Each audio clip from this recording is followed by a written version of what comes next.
नमस्कार दोस्तों, मैं हूं गोविंद गुजर और आप देख रहे हो स्मार्ट खेती किसानी चैनल। आज के इस वीडियो में हम बात करने वाले हैं सोयाबीन में कीट प्रबंधन। मतलब सोयाबीन की जो फसल होती है उसमें कीटों का काफ़ी ज़्यादा प्रकोप रहता है और हमारी सोयाबीन को काफ़ी ज़्यादा नुकसान पहुंचाते हैं। इसके लिए हमें क्या उपाय करना चाहिए, किस प्रकार से हमें इसमें सावधानियां रखनी चाहिए, इसके बारे में आज हम इस वीडियो में चर्चा करेंगे। अगर मैं सोयाबीन की बात करूं तो सोयाबीन में लगभग 25 से 30% नुकसान जो होता है वो हमारे कीटों से होता है। तो ये जो नुकसान होता है उसे हमें बचाना चाहिए ताकि हमारी आमदनी अच्छी हो। और इस साल की बात करें तो मुझे ऐसा लगता है कि इस साल हमारी सोयाबीन की फसल में कीटों का प्रकोप ज़्यादा रहने वाला है।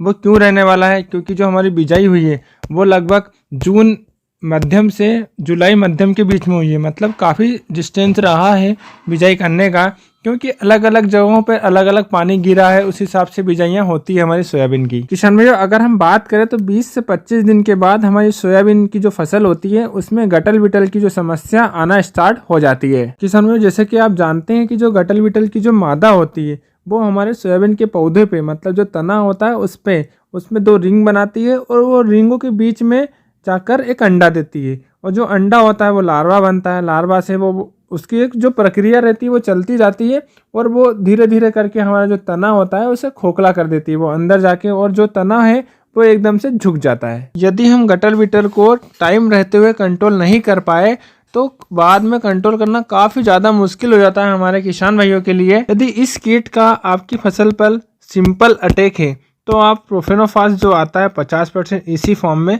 इससे आप डाल सकते हैं।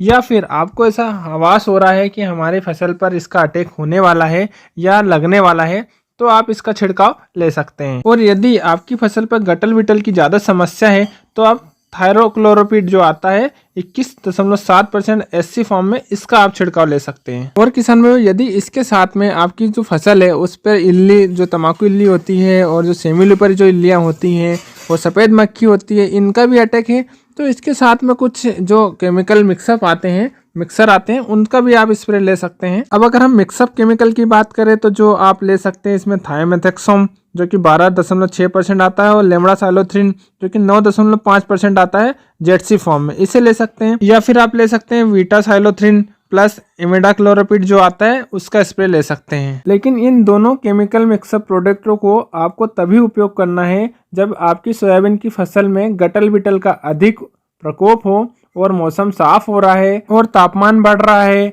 और हमारे फसल में कीटों का प्रकोप जैसे सफ़ेद मक्खी और इल्लियों का प्रकोप अधिक हो, तभी आप इनका स्प्रे करें। और यदि ज़्यादा कीट नहीं है, ज़्यादा समस्या नहीं है तो आप प्रोफेनोफॉस का ही स्प्रे करें। और इसके बाद जैसे ही आपकी फसल 30 से 35 दिन की होती है तब इसमें इल्लियों का अटैक अधिक देखने को मिलता है। जैसे कि आप जानते हो जो ग्रीन सेमिलिपर होती है वो हमारे पौधे की जो ऊपर की पत्तियां होती है उसे धीरे धीरे करके पूरा नष्ट कर देती है। इसके अलावा तम्बाकू इल्ली आती है। आप जानते हैं तम्बाकू इल्ली क्या करती है, उसके भी सिम्टम काफ़ी किसान भाई जानते हैं। वो धीरे धीरे करके हमारे पत्तों को भी नष्ट करती है। वो क्या होता है कि पत्ते की निचली सतह पर अंडे देती है। अंडे से क्या होता है कि लार्वा बनता है और लार्वा क्या होता है कि वो धीरे धीरे करके इल्ली बनती है।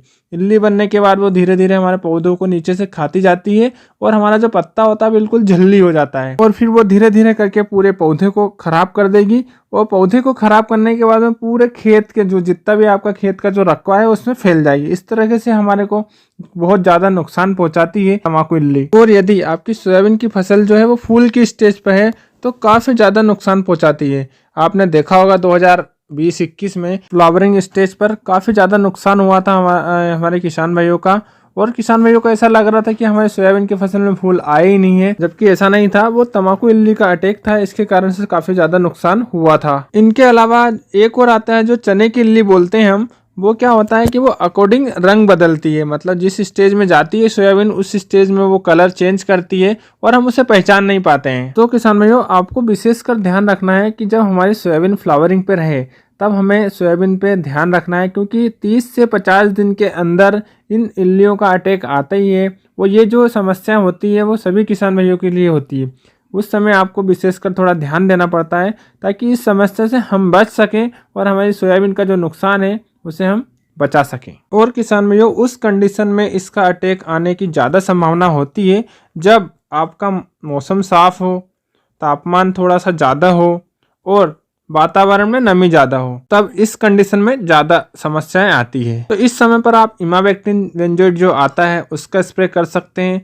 और भी बहुत सारे मार्केट में बहुत सारी कीटनाशक दवाइयां आती हैं, उनमें से आप कोई सी भी कीटनाशक का स्प्रे कर सकते हैं और इन इल्लियों को कंट्रोल कर सकते हैं। यदि आपके खेत में थोड़ा अटैक ज़्यादा है तो आप नूवालुरोन और इंडोक्साकार्ब का भी स्प्रे कर सकते हो। किसानों की ये इल्लियां आसानी से कंट्रोल हो जाती है, लेकिन आपको ध्यान रखना है कि मॉनिटरिंग मतलब वॉचिंग आपको समय समय पर करना है, तभी आपको ये इल्लियां कंट्रोल हो पाएगी। क्योंकि किसान में जो इनकी अलग अलग स्टेज रहती है, आप पहली दूसरी तीसरी स्टेज तक आप स्प्रे कर देते हैं तो ये कोई सी भी जो नॉर्मल दवाइयां होती है इंसेक्टिसाइड, उनसे आसानी से कंट्रोल हो जाती है। और किसान भाइयों, यदि आप सोयाबीन में फूल आने से पहले मतलब 30 से 35 दिन के बाद आप क्लोरएंट्रानिलीप्रोल जो कि कोराजन का केमिकल आता है, यदि आप इसका स्प्रे करते हैं तो आपको काफ़ी अच्छे रिजल्ट मिलेंगे। क्या होगा कि इसका स्प्रे करने से आपको 20 से 25 दिन तक का रिजल्ट मिलेगा और उस बीच में आपकी सोयाबीन की फसल में फूल मतलब जो रवे आते हैं, जिसे हम रवे बोलते हैं, वो निकलेंगे। तो उस समय आपको फसल पर कीटों का प्रकोप कम रहेगा, तो ये आपको थोड़ा लंबे समय तक रिजल्ट देगी। लंबे समय तक मतलब कि 20 से 25 दिन तक आपकी सोयाबीन की जो फसल है उसको सुरक्षित रखेगी कीटों से। और किसान भाइयों, जरूरी नहीं है कि आप कोराजन ही डालें, मतलब कोराजन का जो केमिकल आता है जिसे हम क्लोरएंट्रानिलीप्रोल बोलते हैं, उस केमिकल की और भी मार्केट में बहुत सारी दवाइयां हैं, आप वो भी डाल सकते हैं। लेकिन किसान भाइयों, इस प्रोडक्ट का उपयोग तभी करें आप जब आपकी सोयाबीन की फसल में आपको इल्लियों का अटैक ज्यादा लग रहा है, मौसम ऐसा बन रहा है, परिस्थितियां मौसम के अनुकूल हो रही है, तब आप इसका स्प्रे करें। क्योंकि किसान भाइयों, ये जो प्रोडक्ट है ये थोड़ा महंगा पड़ता है, प्रति एकड़ हमारा खर्च जो है वो। तो किसान भाइयों, ये तो हो गई है कीट कंट्रोल के लिए। अब कुछ खास बातें हैं जो कि हमें विशेषकर ध्यान देना है। सबसे जरूरी बात, आपको रेगुलर मॉनिटरिंग आपको करना है अपने खेत के अंदर घुसकर, सुबह या शाम के समय पर। क्योंकि कुछ कीड़े ऐसे होते हैं वो कुछ स्टेज पे ही कंट्रोल होते हैं, बाद में उनको कंट्रोल करना काफी मुश्किल होता है, तब तक वो काफी डैमेज कर चुके होते हैं हमारी फसल को। और सबसे जरूरी बात, आप बीज उपचार जरूर करें, एक इंसेक्टिसाइड से दूसरा फंगिसाइड से, दोनों से बीज उपचार जरूर करें। क्योंकि कुछ कीट ऐसे होते हैं जो कि बीज उपचार से ही कंट्रोल होते हैं, जैसे कि तना मक्खी, स्ट्रीम फ्लाई। क्या होता है कि ये एक तने के अंदर बीच में अंडा देती है और वो तने को पूरा खोखला कर देती है। यदि आपने थायोमेथाक्सम से इसका बीज उपचार कर दिया तो ये जो समस्या है कुछ हद तक कंट्रोल रहती है। अगर नहीं किया तो क्या होता है कि 21 दिन तक तो ये हमें सोयाबीन के अंदर आकर नुकसान कर देता है। क्योंकि किसान भाई 21 दिन तक या 25 दिन 30 दिन तक कोई भी कीटनाशक स्प्रे नहीं करते हैं, तब तक ये हमारे सोयाबीन को काफी ज्यादा डैमेज कर चुका रहता है। तो आज की वीडियो में यही था सब कुछ जो कि मैंने आपको बताया है। यदि आपको ये वीडियो पसंद आया हो तो इस वीडियो को लाइक करें और साथ ही साथ मेरे चैनल को सब्सक्राइब करना ना भूलें। धन्यवाद।